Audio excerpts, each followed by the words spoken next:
আসসালামু আলাইকুম ওয়া রাহমাতুল্লাহি ওয়া বারাকাতুহু। ইন্নাল হামদালিল্লাহ নাহমাদুহু ওয়া নুসাল্লি আলা রাসূলিহিল কারীম। আম্মা বা'দ। বিষয় হচ্ছে কুরবানির বিধান। কুরবানি সুন্নাতে মুআক্কাদা।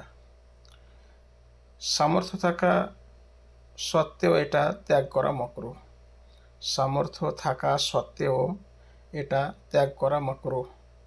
বুখারী ও মুসলিম আনাস রাদিয়াল্লাহু আনহু থেকে বর্ণনা করেন, রাসূলুল্লাহ সাল্লাল্লাহু আলাইহি সাল্লাম 2 থেকে 4 বছরের শিংওয়ালা সাদা কালো মেষ শাবক আল্লাহর নাম উচ্চারণ ও আল্লাহু আকবার বলে নিজ হাতে জবাই করে কুরবানি করেছেন।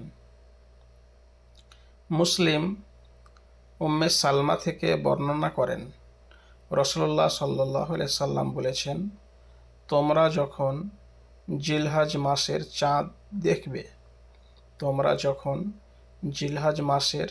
চাঁদ দেখবে তখন তোমাদের কেউ কুরবানি করতে ইচ্ছা করবে,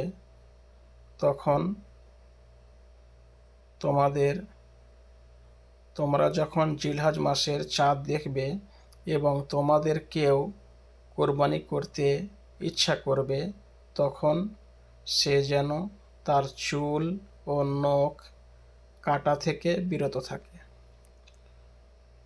সুতরাং তোমাদের কেউ কুরবানি করতে ইচ্ছা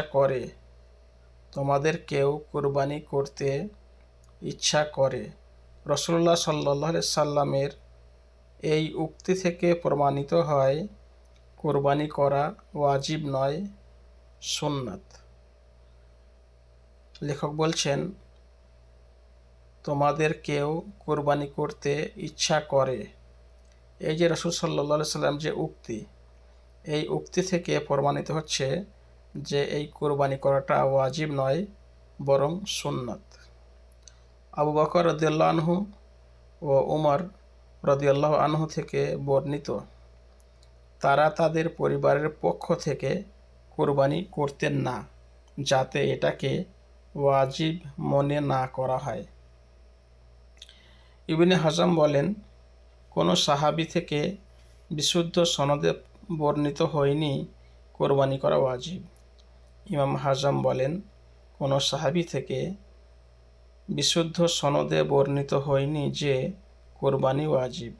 কিন্তু ইমাম আবু হানিফা রাহিমাহুল্লাহর মতে মুসাফির নয় এমন নেশাবের অধিকারী সচ্ছল ব্যক্তির উপর কোরবানি ওয়াজিব। কিন্তু ইমাম আবু হানিফার মতে মুসাফির নয়, যে ব্যক্তি সফর করছে না, যে মুকিম বাড়িতে আছে, এমন নেশাবের অধিকারী সচ্ছল ব্যক্তির উপর কোরবানি ওয়াজিব। কেননা ইমাম আহমদ ও ইবনে মাজা বর্ণনা করেন, ইমাম আবু হানিফার দলিল, কেননা ইমাম আহমদ ও ইবনে মাজা বর্ণনা করেন ও হাকিম সহিহ বলে আখ্যায়িত করেছেন, রাসূলুল্লাহ সাল্লাল্লাহু আলাইহি সাল্লাম বলেছেন, যার সামর্থ্য আছে তথাপি কুরবানি করল না, সে যেন আমার ঈদগাহে না আসে।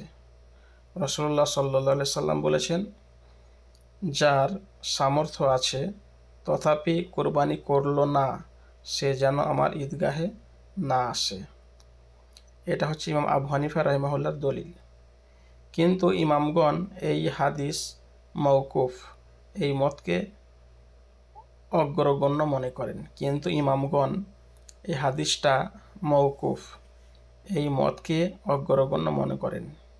মওকুফ হচ্ছে যে হাদিসটা সাহাবী পর্যন্ত পৌঁছায়।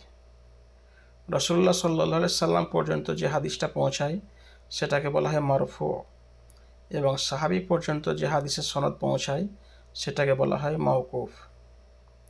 তাই লেখক বলছেন, কিন্তু ইমামগণ এই হাদিস মওকুফ, এই মতকে অগ্রগণ্য মনে করেন। কোরবানি কখন ওয়াজিব? দুই অবস্থা ব্যতীত কোরবানি ওয়াজিব হয় না। কোরবানি কখন ওয়াজিব? দুই অবস্থায় ব্যতীত কোরবানি ওয়াজিব হয় না। নম্বর 1, যখন কেউ কোরবানি মান্যত করে।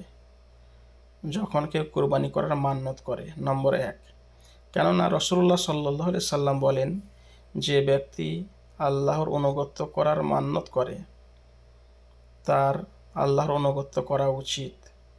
এমনকি মান্যতকারী যদি মারাও যায় তবুও মৃত্যুর পূর্বে সে যা মান্যত করেছে তা তার পক্ষ থেকে অন্য কারো দেওয়া জায়েজ।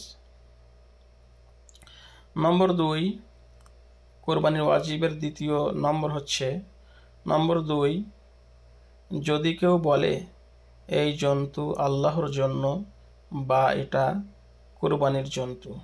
যদি কেউ বলে এই জন্তু, কোনো একটা জন্তুকে বলছে, কোনো পশুকে, এই জন্তু আল্লাহর জন্য বা এই জন্তুটা কোরবানির জন্তু। ইমাম মালিকের মতে কোরবানির নিয়তে কোনো জন্তু কিনলে কোরবানি করা ওয়াজিব। কোরবানি করার জন্য কোনো পশু যদি কেউ ক্রয় করে, কেনে, তাহলে কোরবানি করা ওয়াজিব। তখন কোরবানির সেই জন্তুটাকে, সেই পশুটাকে কোরবানি করা ওয়াজিব হয়। ওয়া আখির দাওয়ানা আনিল হামদুলিল্লাহি রাব্বিল আলামিন। আসসালামু আলাইকুম ওয়া রাহমাতুল্লাহি ওয়া বারাকাতুহু।